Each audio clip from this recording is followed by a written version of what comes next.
Love this podcast? Consider supporting this show. You decide how much you give and there's no regular commitment. Visit the link in the episode description to support now. You are now listening to Your Life, the Mixtape.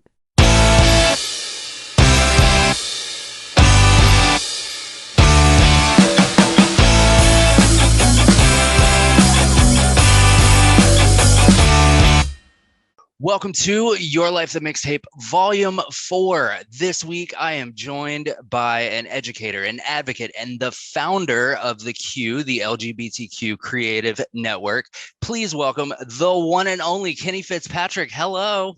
Hi, what an intro. That was awesome. So, obviously, you are the founder of the Q and the Q Reviews. Full disclosure, I have another show called Headliners, and Q Review was actually my jumping off point. I immediately went to like your Instagram and your Twitter, and I was like, okay, these are the cool artists. I'm gonna ask about them first. So thank you. Thank you. That kind of it's great to have some affirmation and some validation with when you're trying to do work, because sometimes you feel like you're creating in a void at times, and you don't know necessarily if you reach people or people are getting what it is that you're trying to do. So that's awesome. So thank you. So tell me, what is the last song that you listened to? Well, so today is Wednesday, and on Wednesdays, I do the pre-recording for the Out Loud radio show, the weekly show. So I go through a lot of music, and it's funny. So the last song that I actually was just listening to was BB Rexa and David Guetta's I'm Good, that new song, because that's just such a fun little banger. But yeah, I was listening to that because I was trying to pick something to start the show off this week. So yeah. I love that. Nothing fancy, nothing really highbrow. I wasn't kind of like, I was in a mood. I was in my car and going somewhere, and I really needed some corn. I don't know. No. BB Rexa. I have those moments where like I flip back into that early 2000s like super rap rock, like dude. I was listening to Mo Money Mo Problems just the other day. I was having a whole flashback of 90s, and I was just like, yeah, this was good. This was good stuff. There used to be a question on here about what your go-to karaoke song is, and Mo Money Mo Problems is actually mine. Thank God I'm a country boy. John Denver. Nice. Yeah. Or B-52's Love Shack if I am on stage with my friend Lori. Excellent. Who is an artist that you feel like everybody should be listening to? Oh, that's a hard one. I'm gonna stay within the LGBT realm, because I mean that's really what I do. I'm so focused on representation, and I gotta say there is some people who are making some crazy ass music out there that is just, it should be heard. It should be on radio. It's not, because music is now so saturated. And it's getting harder and harder to find the right avenues, I think, for artists to get in there and kind of break through. Somebody who I would say, and it's so funny that this is happening, because if you could see me, I'm wearing the shirt that she sent me.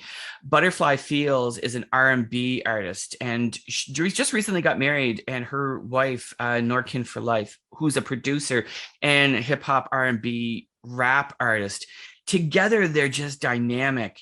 But I just, even separately, they're just creating some incredible music in that world and really bringing back like that 90s R&B kind of sensibility in the feel. I love what it is that they're doing. In Canada, oh my God, Backwash in terms of rap is just, won the Polaris Prize. Hands down is an artist that's just killing it.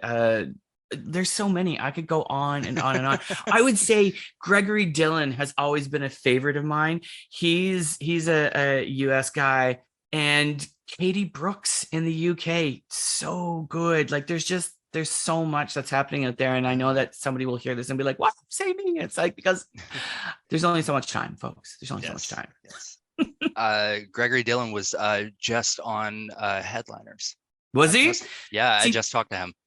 Gregory's so when it comes to music for me, Gregory is to me, he's got an emotive vocal, but he also is an emotive writer. And, the emotion that kind of comes through and it just kind of hits you in places that sometimes it's kind of anthemic or euphoric, but it's always just it just gets in there, claws inside you, and it's so good. And he's so good, and his voice needs to be on every radio. It's just sad. I'm willing it into existence. Yes, I absolutely agree. So taking it back a little bit, what was the first song that you remember hearing? I believe it was maybe Charlie Pride. If I remember correctly. My mom and dad were big country fans. My cousins were rock fans. So it gets a little blurred. Music was it was all throughout our house at a very early age. God love her, Loretta Lynn was there. Tammy Wynette, George Jones, the older country artists like that. John Denver. But I think for me, it may have been Meatloaf was the first one that I heard, like Bat Out of Hell and Paradise by the Dashboard Lights, that really kind of turned me on. And then it was full throttle ABBA. And it was just ABBA, ABBA, ABBA. And that's all I remember so much. My cousins bringing me Queen and, Supertramp, Pink Floyd, those kinds of artists. And yeah, but as to which song, I don't know. I think it's Meatloaf. I think it might be Meatloaf. Nice. Strange as that is. What is the song that you always put on, like when you're in your feelings? Okay.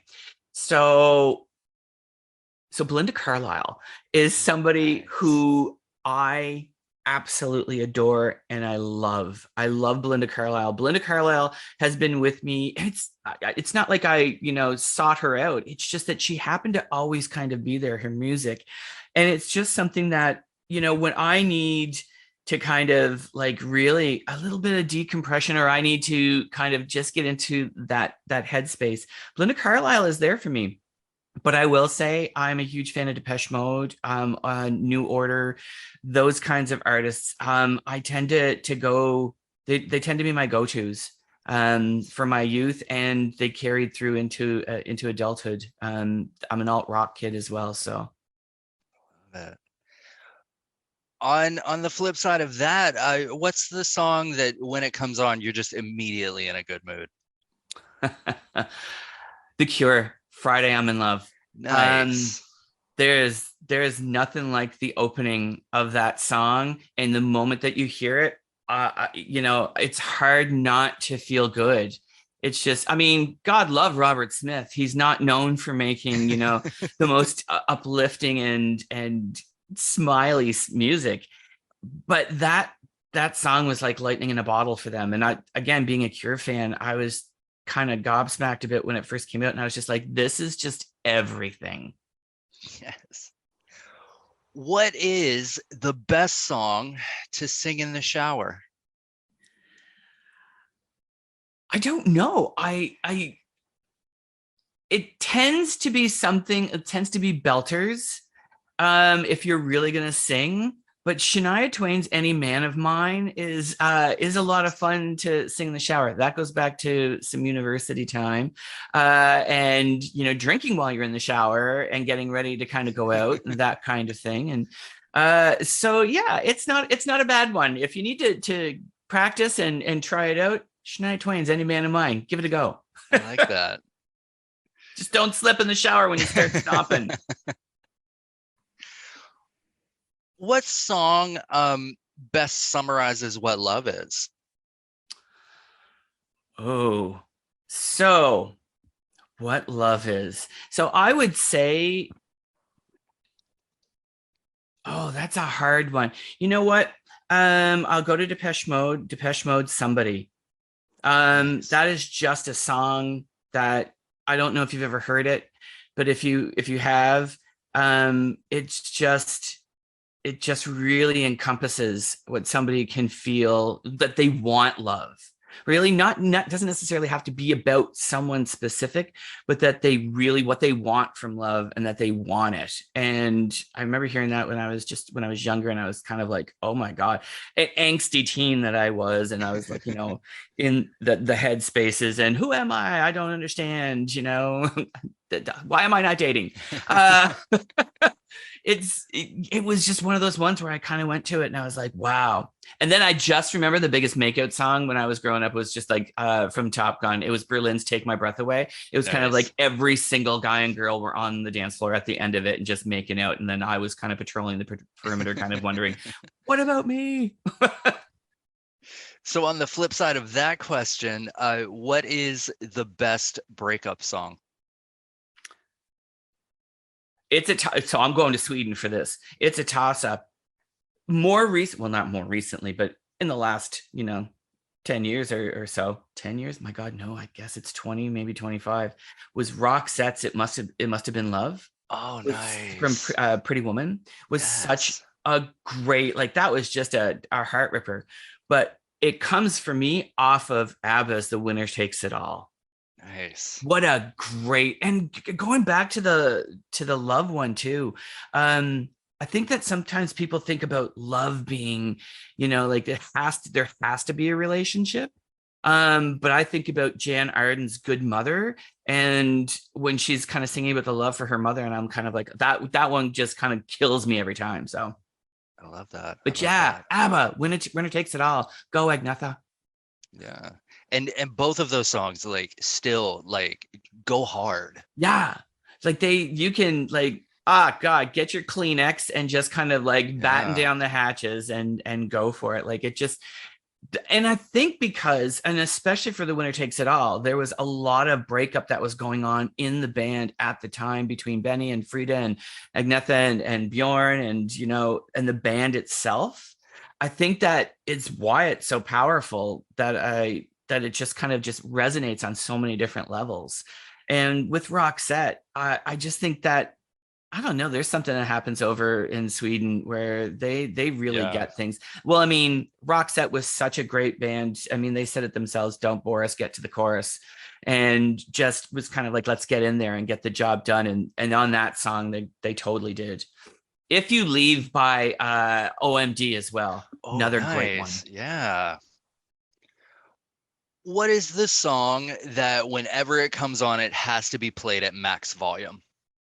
AC/DC Thunderstruck, without a doubt. That is correct. The build up and the thunder. It just reminds me, not that, and I am not sitting here kind of going, I am a classic ACD fan, but that is a song that you can jack the volume to. Coverdale Page's Pride and Joy as well is another great one. I think it has a lot to do with the guitar. It has the build that's in it. There's great bass that's in there, but yeah, AC/DC's Thunderstruck, there's nothing quite like it. That is fantastic. What is the greatest song from a film soundtrack? Well, the 90s were so great for films and soundtracks. We don't have that anymore, right? Exactly. We don't have soundtracks the way that we used to. There was some grade A shitty, I don't know if I can say shitty. Yeah, you can. There were some grade A shitty films in the 90s that had incredible soundtracks and sold the films. Sliver, perfect example of a movie that was, bat crazy. But the soundtrack was so good. You had, that's where we got UB40's Can't Help Falling in Love, their version of it. But there is so many. And I always, when I think about soundtracks, I go to the Threesome soundtrack, which was so good. But I think that if I had to really greatest song, I mean, it's so easy to go to The Bodyguard and Whitney Houston. But I mean, I love Dolly Parton's original version from, Best of the Whorehouse in Texas. But I guess, I don't know. My God, this is hard. This is a hard one. I'm going to go out on a limb, and I'm going to say, even though it was an album itself, but also a film, I'm going to say When Doves Cry from Nice. Purple Rain. Excellent. I love that. I love Prince, man. So it's like, that was just like the musical experience on film. That was just so good. I mean, sometimes they try to make these mockumentaries and whatnot. And I'll go back, Depeche Mode's 101, Madonna's Truth or Dare, great as, docu-series, docu-films. But as a film, Purple Rain was fantastic. As an album, it's so iconic. That, yeah. And it kind of really helped set a standard for soundtracks. Yeah. Non-Disney soundtracks anyway. And to your point about the like soundtracks of the 90s, it's a conversation I had not long ago with a guest, and the what am I trying to say? The example I used was the Batman soundtracks from the 90s, like, because those last two Batman films that they did were just, after Tim Burton, were just absolutely terrible, but those soundtracks were so on point. Hold Me, Thrill Me, Kiss Me, Kill Me, and Kiss from a Rose. Like, I remember those more than I do the actual movies. Yeah. And I love superhero movies, but you are 100% right. And I mean, I think about soundtracks too, and I think about kind of when Jurassic Park hit, we had a turn from music like soundtracks with song and Titanic to an extent towards the scores. That John Williams score was incredible. And then I started thinking about like the Truman Show and some of these other amazing scores that were put out there. And I come from the world of music retail. So soundtracks was my section, soundtracks, country, world music. So you had to know these things and you had to, be prepared to listen to them a lot. And we started moving away from the soundtracks with songs because the songs tended to be less original and more like, okay, we're going to use this song that's already out there for a film. And we got to the point where it was only Bond we were getting a new song for a film and the rest being score. Titanic kind of being the same with Celine Dion. And then the rest was just completely score. But it kind of, when you go back and you think about that, yeah, those Batman movies, they were balling. The soundtracks were fantastic. There is Michelle Indegiacello did a cover of Poison Ivy on the Batman and Robin soundtrack, and it changed my fucking life. Well, Michelle Indegiacello I'm sorry. Yeah. She's anyway, I could go on. She is just incredible. Start to finish, what film has the greatest soundtrack? Wow. I mean, if I go back to my youth, the one I can remember listening to start to finish so much was Footloose, because it was like everything was a single off of it, from, Denise Williams to Kenny Loggins to Bonnie Tyler, was such that. And again, people say Top Gun a lot, but there's only a few songs off Top Gun that you really remember. Footloose, you do remember quite a bit of it. Dirty Dancing as well. Dirty Dancing was a great soundtrack you could put on and listen to all the way through. Empire Records, fantastic soundtrack. Reality Bites, fantastic soundtrack. Again, Threesome for me was so good. But yeah, any of those, I'm gonna have to go listen to them afterwards. And it was like, I was like, I need to get nostalgic. I need to get back in there. Yes. What television show, past or present, has the best theme song?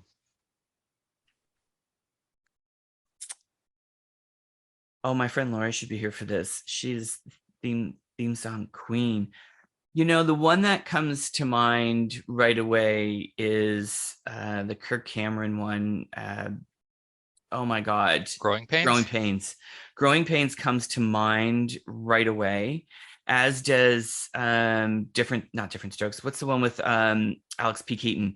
Family Ties? Family Ties. Those two come to mind right away.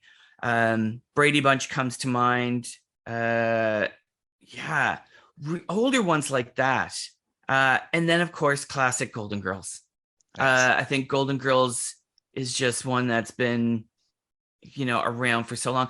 I don't know if you watch, so because, Warner Brothers TV, when it was the WB and became the CW, all of those shows always had these incredible opening songs, whether it was Smallville or, Buffy just had music, but they always were, One Tree Hill was another one. That's where I first heard of Gavin DeGraw, was One Tree Hill.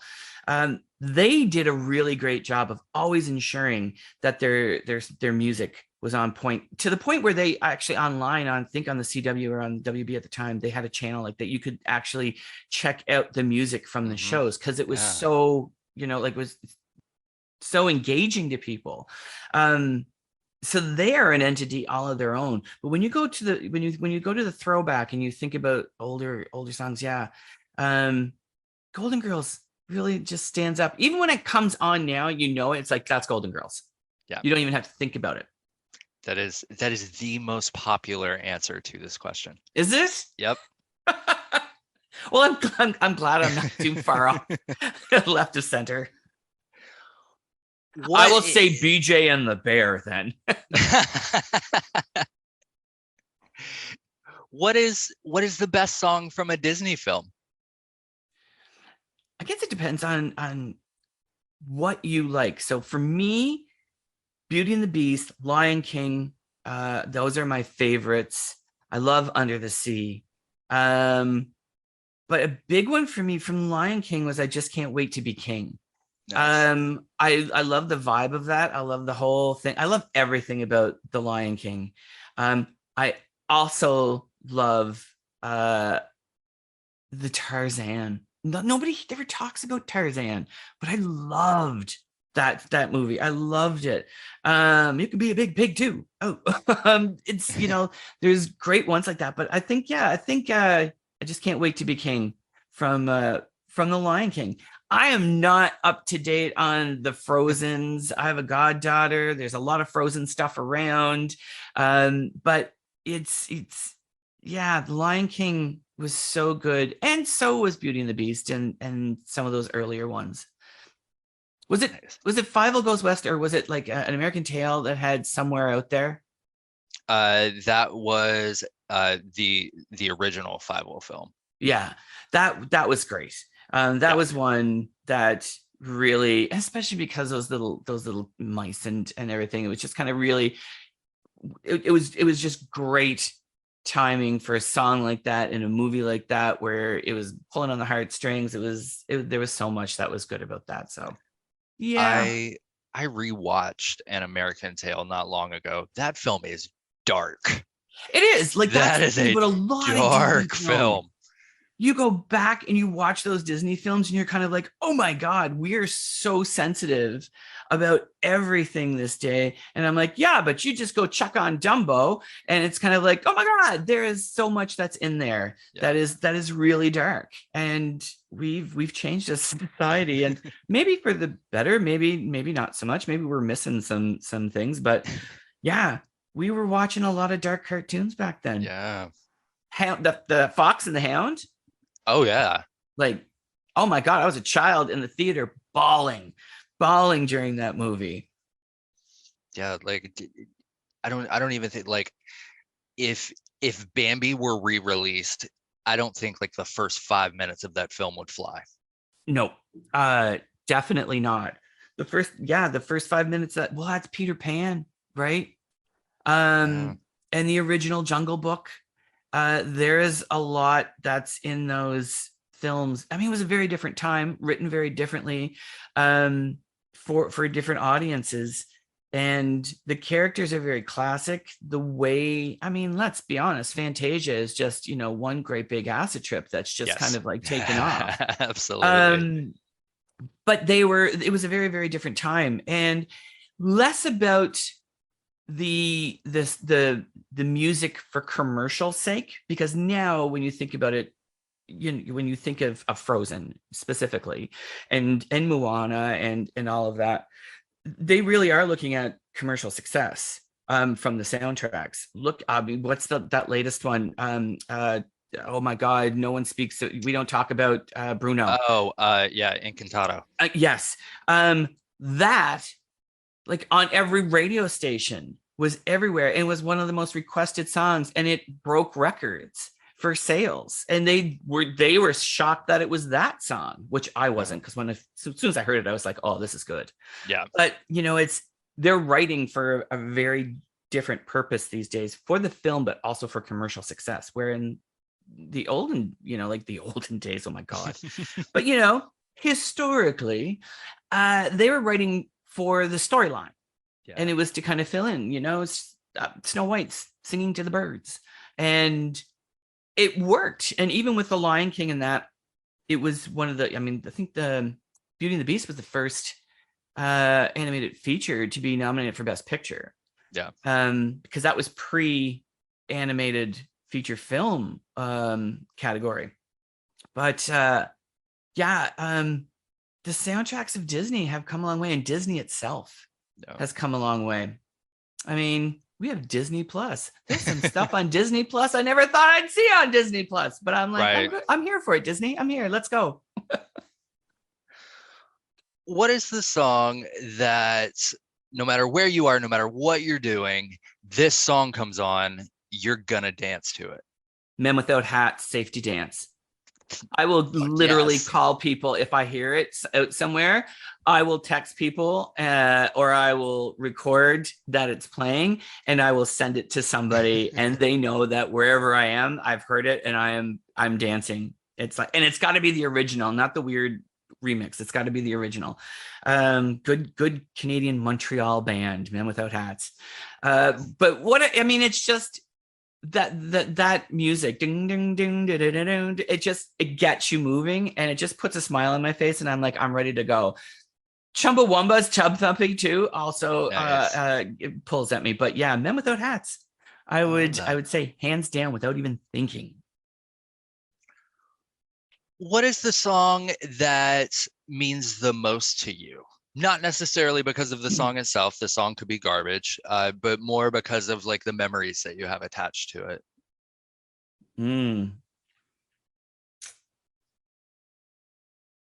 I think I'm going to say, I think it's my absolute 100% favorite song ever. And it probably does mean the most to me. And that is New Order's True Faith. Nice. There is something about that song. I think when that song came out and when I first saw the music video for it, because I think it's also one of the best music videos that's ever been out there. And everybody wanted to copy it afterwards. Fine Young Cannibals, I see you.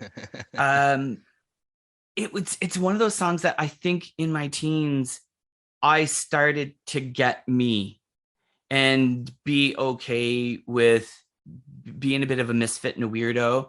And it really connected with me, and it made me want to know more music that I wasn't hearing. So I think especially for music wise, and it's one that very rarely will you find a playlist of mine without a New Order song on it, if not 5 or 6. But True Faith is one that will always be there. It totally will. Nice. What song is the ultimate party anthem? Oh yeah, I do like Tub Thumping. I do. It's the song that my husband always, when he hears it, he thinks of me. He associates me with that song because I will jump around and hop around. And I think it's such a great song. I will say Madonna's Holiday is such a great party song. Madonna has so many great songs, but Holiday is just such a classic. The Go-Go's Vacation. Or We Got the Beat, either of them. So much fun, so great. I mean, it'd be super easy to say party rock anthem just simply because it's out there, but and it's fun. For sure it's fun. I don't know. There's so many great party songs that people forget what a party song is sometimes. And like, I don't think, you know, some people are like, oh, that's a great party song. And I'm like, it is for a very select group. But then you have to think about the broader kind of, and I don't mean going to weddings and, you know, the hamster dance or anything like that. But, you know, there's songs that just, when people hear them, they'll come a running. For me, yeah, I mean, Tub Thumping's one of them for sure. Nice. So sad. Who is the artist? And I think you may have already answered this, but who's the artist that makes the most appearances on your playlists? New Order for sure, definitely. I would say if you ran down a list, New Order, Depeche Mode. I would say Tears for Fears would be in there. Nice. I would say Linkin Park would be in there. 30 Seconds to Mars. I say what you will about Jared Leto, and he can be incredibly crazy. But those first 3 or 4 albums were so great. That screamo that he had going on at the very beginning, he's got such great vocals, and again, great emotive music. Yeah, those folks would definitely be on there. Oh my God, Manchester Orchestra. I'm obsessed with. I've their second last album, Black Mile to the Surface, start to finish, is probably one of the best albums for me that's been released in the past 30 years. It's just so good, and I'm always looking to I always look to filter in music to playlists, especially if they're personal playlists that somebody may be listening. I may have them on the car or something like that, hoping that people will broaden their musical horizons a bit and hear something that they really like that maybe they've never heard before. And I take great satisfaction into introducing people to music, to new music that they may have never heard before.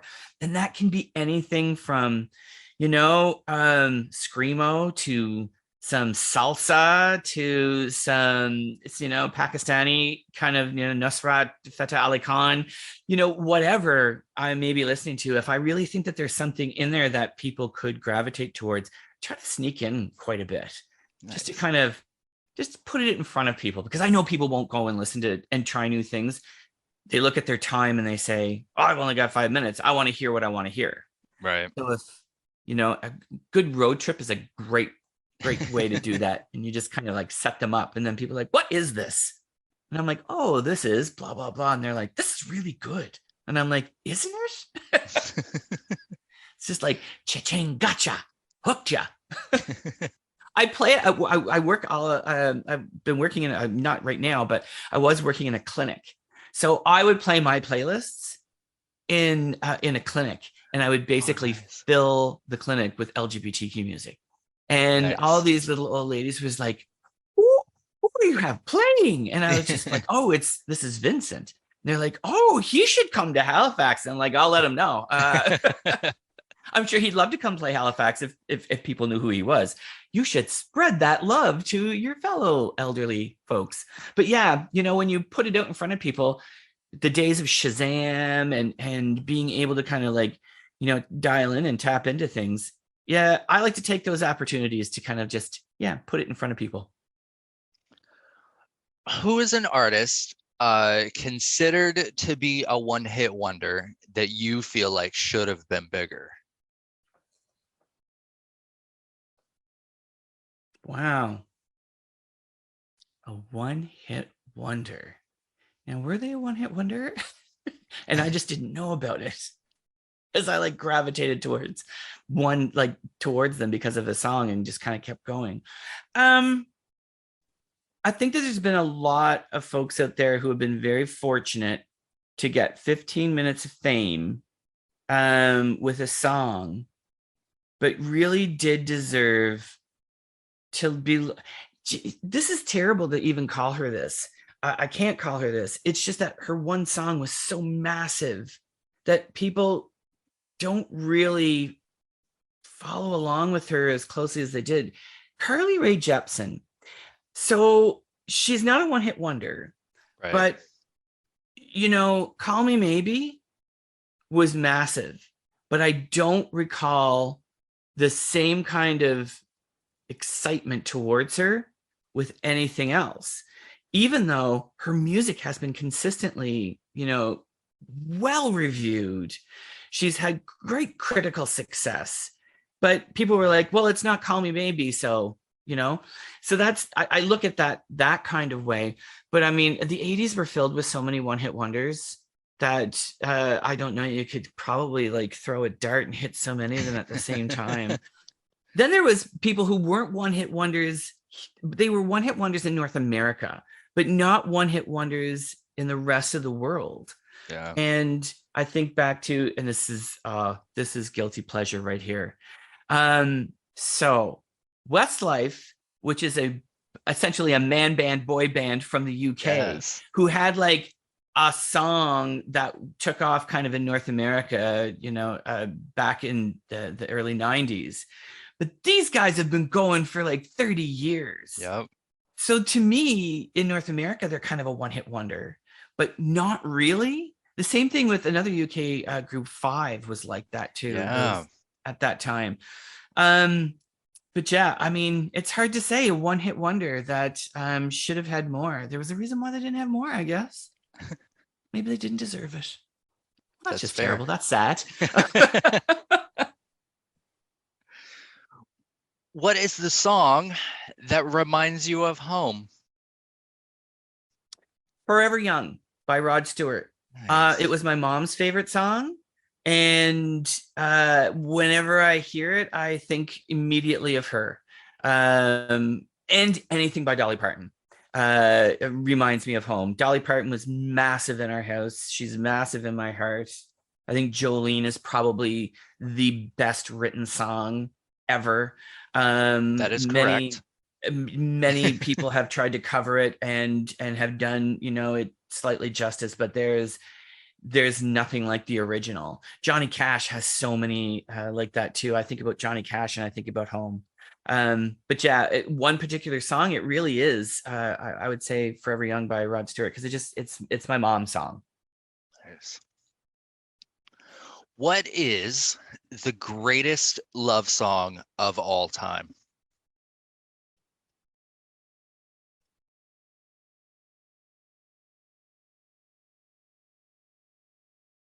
I'm going with Original Dolly. Nice. I am. I Will Always Love You. The original. Whitney's, hands down, the power behind it, the iconic nature of what she put into that, absolutely. But where the original came from Dolly Parton, and the vulnerability in it, and is just so good. Dolly Parton's just amazing, right? Like, yes. She's so Dolly. She's just iconic and incredible. And I think that she was creating music far beyond the opportunities that she was being given, and it just came from a pure place of heart and just a pureness. I could talk about Dolly for days. What is the song that defined your generation? Oh God. I guess so grew up in the 70s, but was a teen in the 80s. And what was happening at that time was really surrounding a lot of movies, The Breakfast Club, that kind of thing. So I guess I kind of have to say something like Simple Minds, Don't You Forget About Me. Nice. It is iconic for that generation. It was something that it's always going to be on, an 80s playlist. It's always going to be on a film stock playlist. It's always going to be, resonant with the 80s itself and that film. I mean, John Parr's St. Elmo's Fire is another great example of that. But yeah, I guess that, because it was kind of synonymous of what I think a lot of youth were going through, and a lot of the changes that were happening, I think, within society, that was kind of really reflected in how teens were changing and seeing themselves. And, there was so much great about the 80s, so much cheese about the 80s, but there was a lot of change too. And there was a lot of angst and upheaval. And so there was a lot there. So I'll say that one. Nice. I don't know if that's a good one to choose. It's the one that comes to mind. I feel like I've let a whole group of people down out there who are, rallying for Wake Me Up Before You Go, but I'm not sure about that. In your opinion, what is the greatest song ever written? Oh, Jolene. Jolene. Yeah.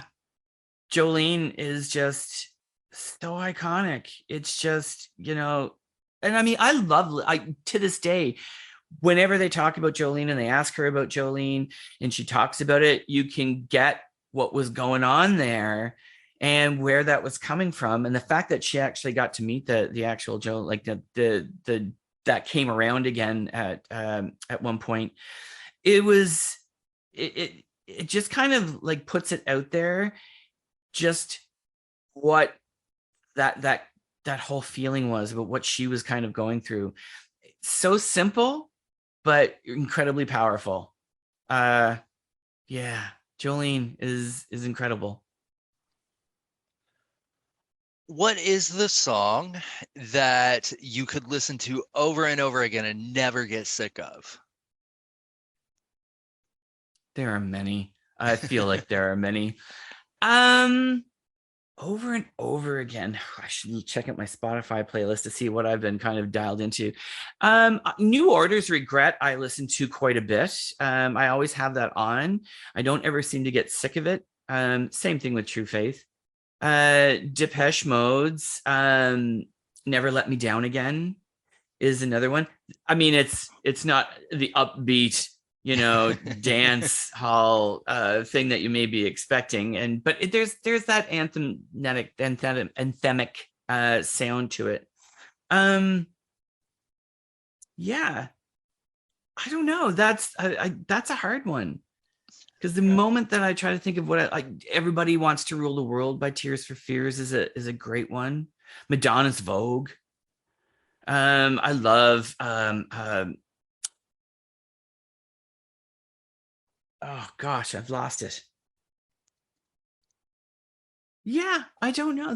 Those are good ones. Those are good ones. I would definitely listen to those a lot. I think.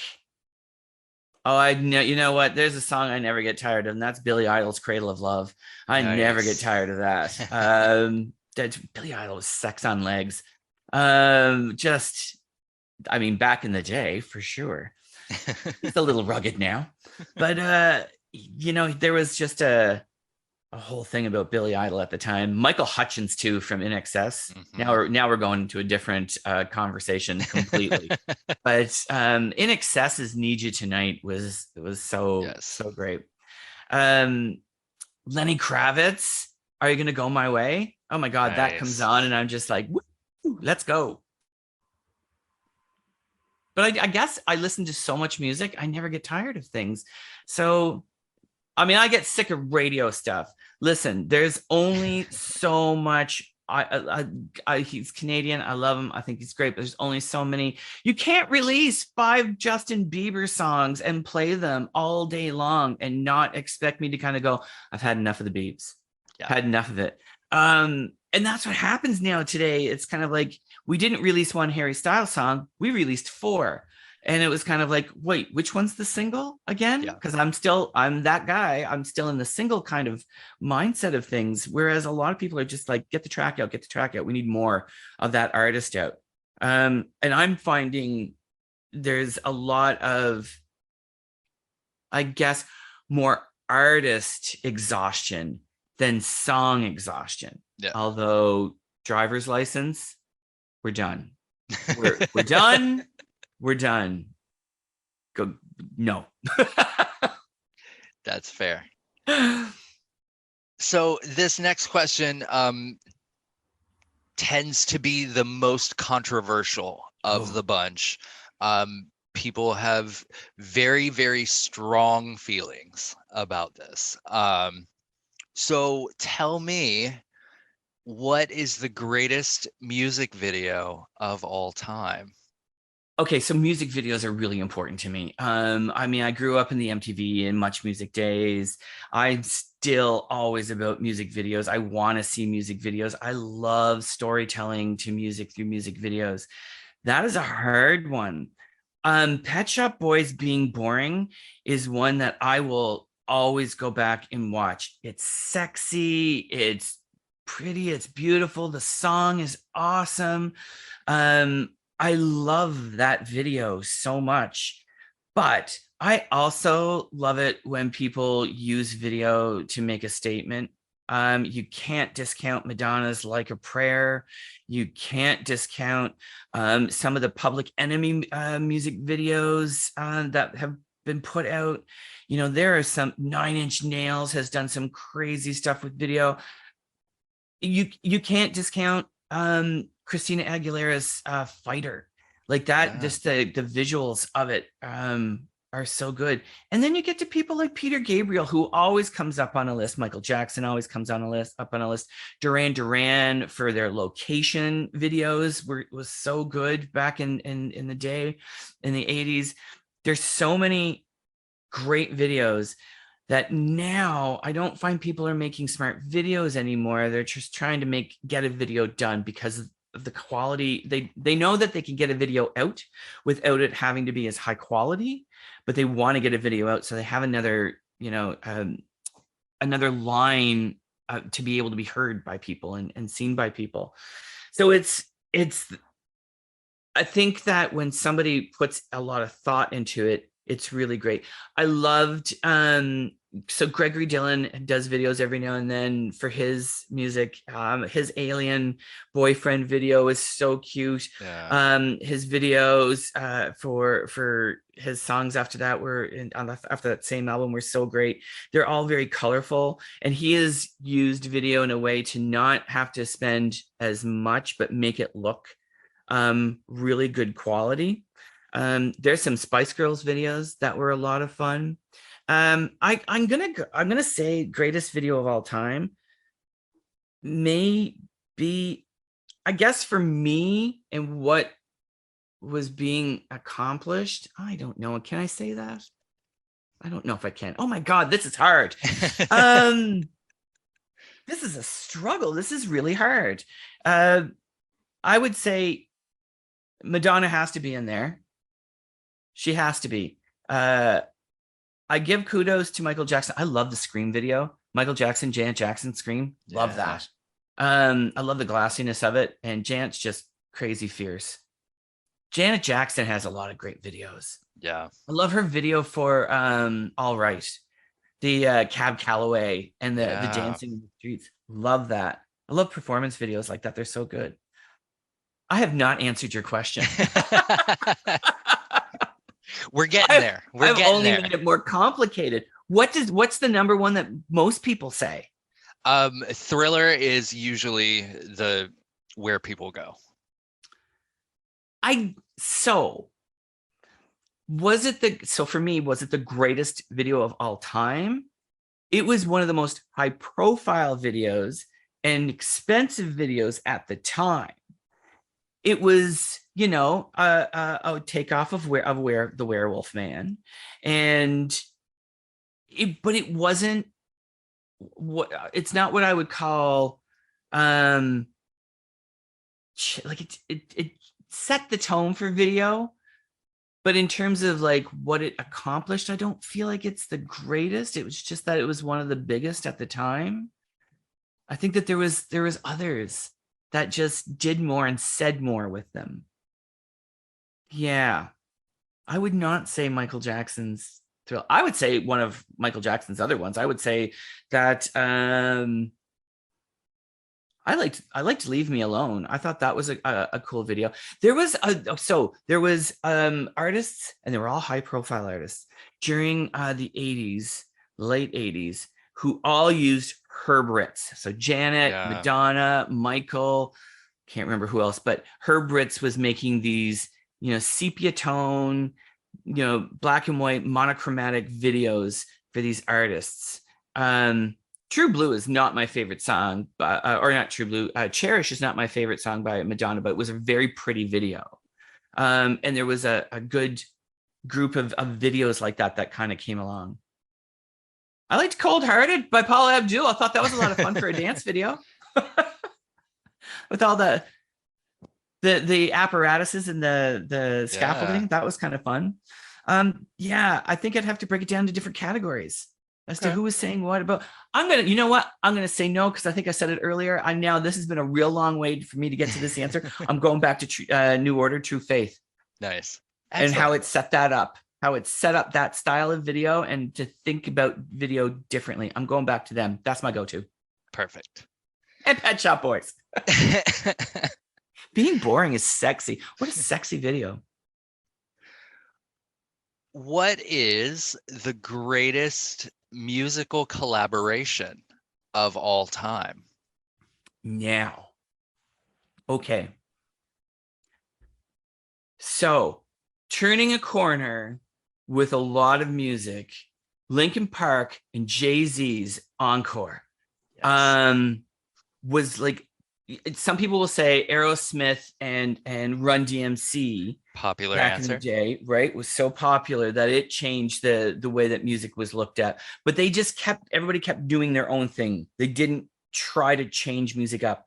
When Jay-Z and Linkin Park got together and they recorded, that changed the way that people looked at rock and alt rock and rap, and knew that there was a lot more that could be done there.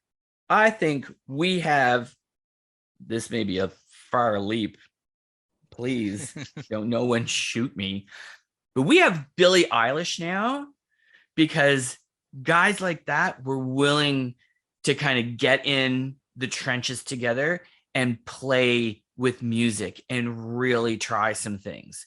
And I think that what they did there afforded everyone else to take the training wheels off and to take down some of the barriers to things and be like, yeah, let's get in there. And it wasn't just about adding rap. It was about how do these work together and actually cohesively gel. And I think it's one of the best collaborations that there ever has been. And I think that some others have come along, but that's the one when anybody talks about collaboration for me.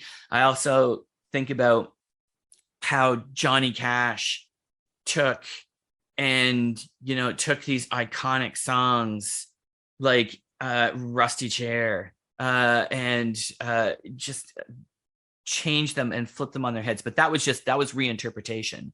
But I think that, yeah, if I'm going to say collaboration, it's going to be those. It's going to be Linkin Park and Jay-Z. Nice. If you could have a song play whenever you enter a room, what would it be? Tom Jones, Sex Bomb.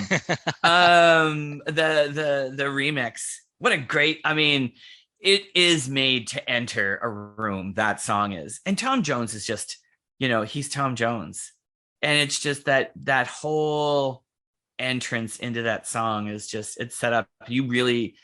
It doesn't matter who you are. You want a runway. You want to be able to enter into a room and have all eyes on you when a song like that is playing. It's so great. I love that song.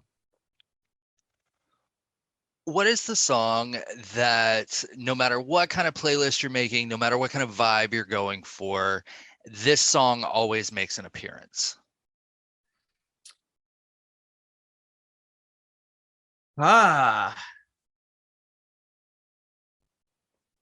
It may be Love Shack.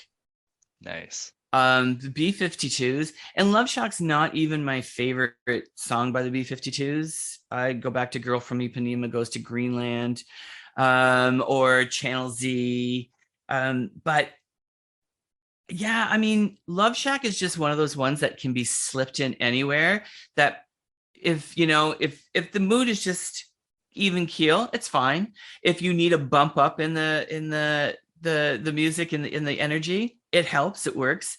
And it's got enough playfulness to it that people who can't sing or whatnot can also join in on it. It's always a great little one to kind of like have set aside for that moment where you kind of need to slip something in there. I like that. What is the best song for a road trip?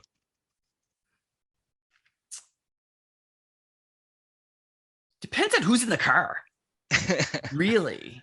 It depends on if it's by myself, oh, it's going to be, there's some Tina Turner that needs to be on deck. But I like a lot of rocky stuff for road trips, but also stuff that keeps people up and going. Everything, I mean, Life is a Highway is one of those ones that's just it's kind of cliche for a road trip, but it does work very, very well. Yeah, I don't know. Best for a road trip. I spend a lot of time driving, but it's usually with a lot of people who are talking about something. So I'm kind of like I'm always the driver. So it's kind of like, what do I listen to? What would I have on? I guess for me, the Behind the Wheel Route 66 remix from Depeche Mode is so great for a road trip. And the only reason I use it for a road trip is simply because in the film in 101, that's what was playing when they're on their bus and they're driving across, going to the concert and whatnot. I was just kind of like, this is perfect. Some earlier Nine Inch Nails from Pretty Hate Machine is great. Some Tom Petty is great. Running Down a Dream or Learning to Fly. His Learning to Fly is great. I also like, I used to really like Alana Miles's Love Is back in the day. Nice. But yeah, I like kind of rockier stuff. Excellent. Rockier stuff. I love listening to 30 Seconds to Mars's This Is War album. There's a lot that's on there that's really great. Even the less rocky, like the more kind of mid-tone and lower tone tempo stuff is also really good. But yeah, it's just, if I'm by myself, I'm going for something like that. Excellent. What is one song that you would give anything to see played live? You know what? I'm going to, it's unfortunate because 2 of the 3 versions that I love are by people who are no longer with us. Katie Lang's version of Hallelujah from the Olympics is incredible. It's just incredible. But had I been able to either see Cohen or Jeff Buckley do that song, would have been heartbreaking and like incredible and just euphoric. It would have been everything to be able to have seen that. And now I thinking about who I could actually have the potential to see, I would love to see Peter Gabriel and Kate Bush do Don't Give Up. I love both of them as artists. Kate Bush, with the resurgence of her, I just think that it was just, it's a song that was way before its time. I think, I don't know if it was appreciated the way that it could have been. Yeah, they're just such consummate artists. Peter Gabriel is just kind of everything, and Kate Bush is Kate Bush, and like we're all running up that hill, Kate. We're on our way, Kate. So we have come to the final question. Oh God, sadness. So you are at the gates of, whatever kind of afterlife-y type thing that you believe in. And before they will let you through, they're making you a lovely gift basket. There's some muffins and a neighborhood calendar of various goings on. They are also making a mixtape of your life. Now, Kenny Fitzpatrick, the most important question that you will answer in this time that we have spent together today: what is the first song on that mixtape? Oh my God, maybe I should have saved Sex Bomb for this. Wow. You know what it's going to be? It's going to be another Depeche Mode song, and it's going to be strange because you would think that it would be something really high energy, but would it be? No, it won't be Depeche Mode. It's going to be Aha. The sun always shines on TV. Nice. I love that song, but I don't know. I've always been somebody who kind of looks for the positive in everything, as difficult as it can be. I'm a cheerleader for positive change. I'm a cheerleader for people working together and helping people out and advocating for things in positive ways. So that's an okay one to have as the very first song, I think. Then we'll get into some things. I was gonna say Depeche Mode, Enjoy the Silence. I'm like, that seems somber, but I love that song. And it says a lot in that song. I suppose it could be Depeche Mode, could be Personal Jesus, maybe. That could be, I could be controversial going through the dates. Sure. Maybe I can do some White Zombie, More Human Than Human. Nice. That's another good one. I don't know.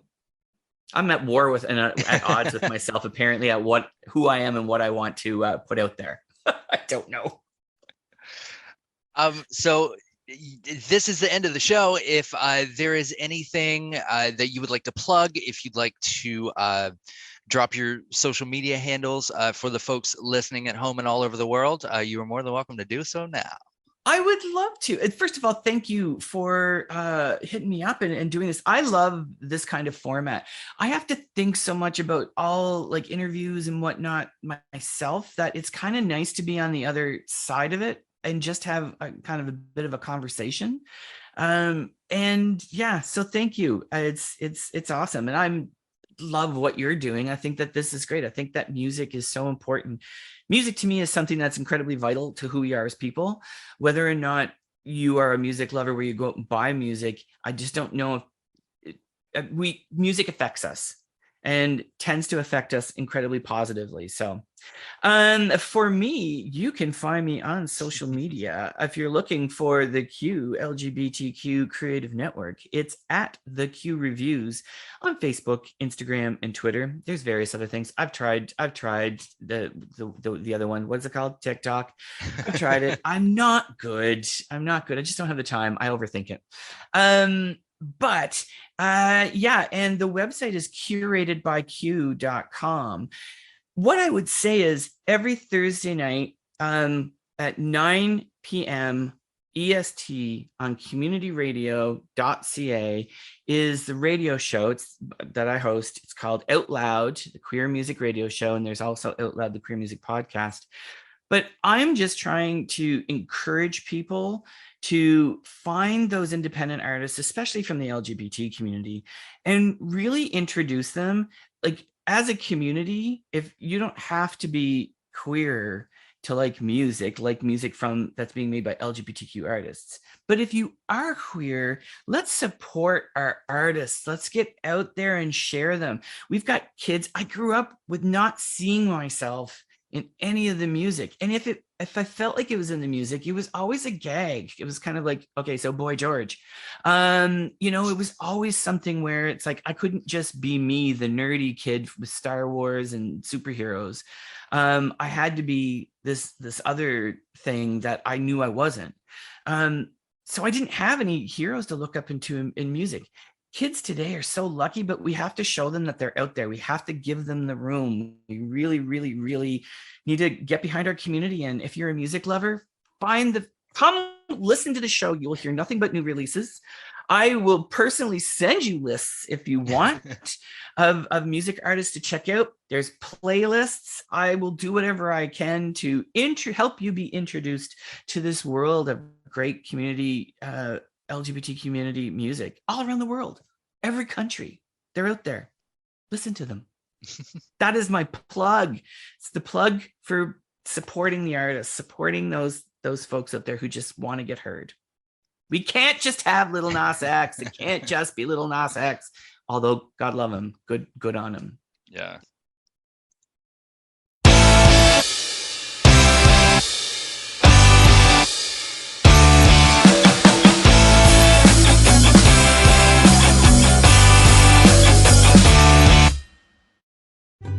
This has been a Rod Wharton production in association with Spring Break 83 Entertainment. All rights and trademarks reserved. No portion of this podcast shall be reproduced commercially without explicit consent.